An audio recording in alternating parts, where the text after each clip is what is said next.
Yes. How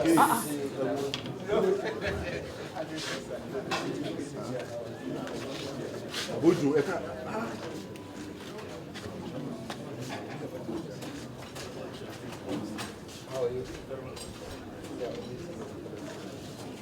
Talking good about you. So, ladies and gentlemen that I can't reach, you are all welcome. Thank you very much.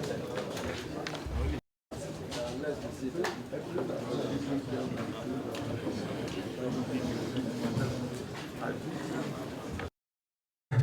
To welcome you all to this meeting. Unlike previous regular engagements, this meeting is intended to focus more on the 2023 general elections by way of introspection, stock-taking, review, and evaluation. This is one of the best ways to continue to improve the electoral process. As I said on several occasions since we commenced the review meetings 3 weeks ago, the Commission welcomes diverse opinions about the election insofar as their purpose is to improve the future conduct of elections and to consolidate our democracy.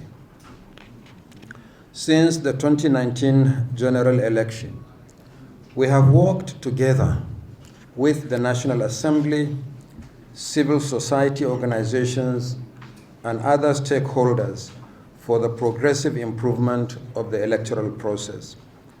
We were meticulous in our preparations for the election, and there have been many positive developments in this regard.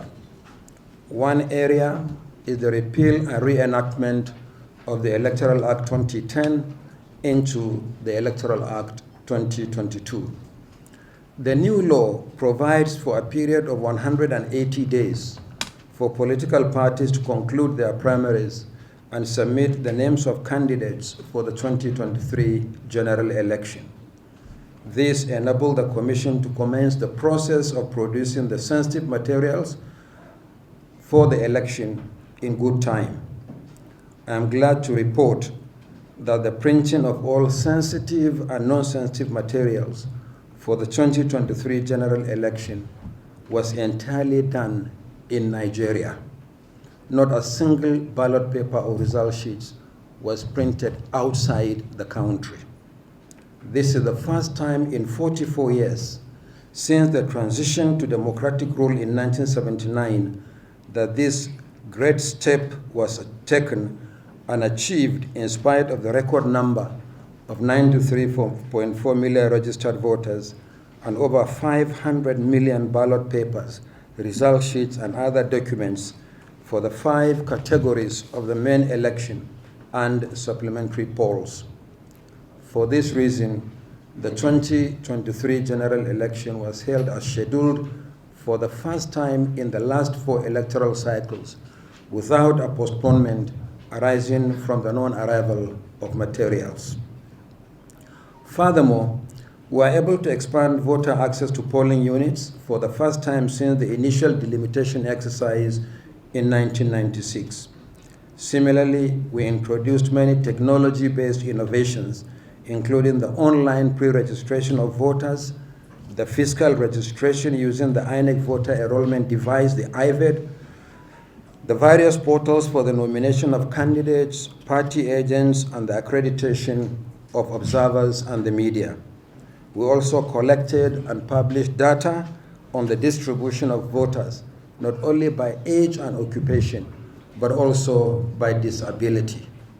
Within the limits of available resources, we also tried to provide such inclusivity materials as braille jackets and magnifying glasses for some categories of voters with disabilities. Nevertheless, as we are aware, there were many challenges encountered before and during the elections. The severe cash and fuel situations were compounded by the perennial insecurity nationwide. Their impact on our deployment plans, compounded by the behavior of some of our own officials in the field, made logistics management particularly challenging. The deployment of thugs by some political actors made election day administration difficult in a number of places. While voter accreditation using the bimodal voter accreditation system was very successful, the uploading of results to the INEC result viewing portal, the IREV, especially for the presidential election, encountered a glitch as explained in our statement on the 26th of February 2023. The Commission is aware that this matter is currently the subject of litigation and will reserve its comments for now. Nevertheless, the performance of the technology deployed for the election is part of the ongoing review of the 2023 general election. It will form an integral part of the comprehensive report that will serve as a basis for further engagement with stakeholders, focusing on specific actions necessary for the improvement of future elections and electoral activities in Nigeria. On this note, it is appropriate for the Commission to express its appreciation to civil society organizations and development partners for their enormous support to the Commission during the 2023 general election. This came in the form of technical advice, civic and voter education, organization of meetings and capacity building workshops, as well as the publication of documents.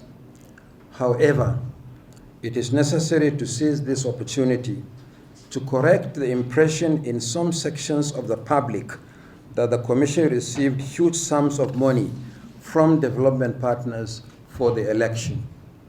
On the contrary, and for the avoidance of doubt, the Commission did not receive any direct funding or cash support from international development partners.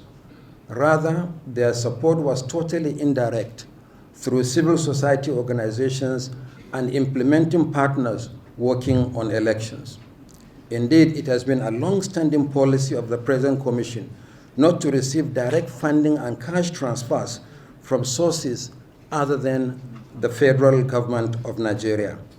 We hope that we shall continue to have this type of productive partnership with civil society organizations and development partners in the future.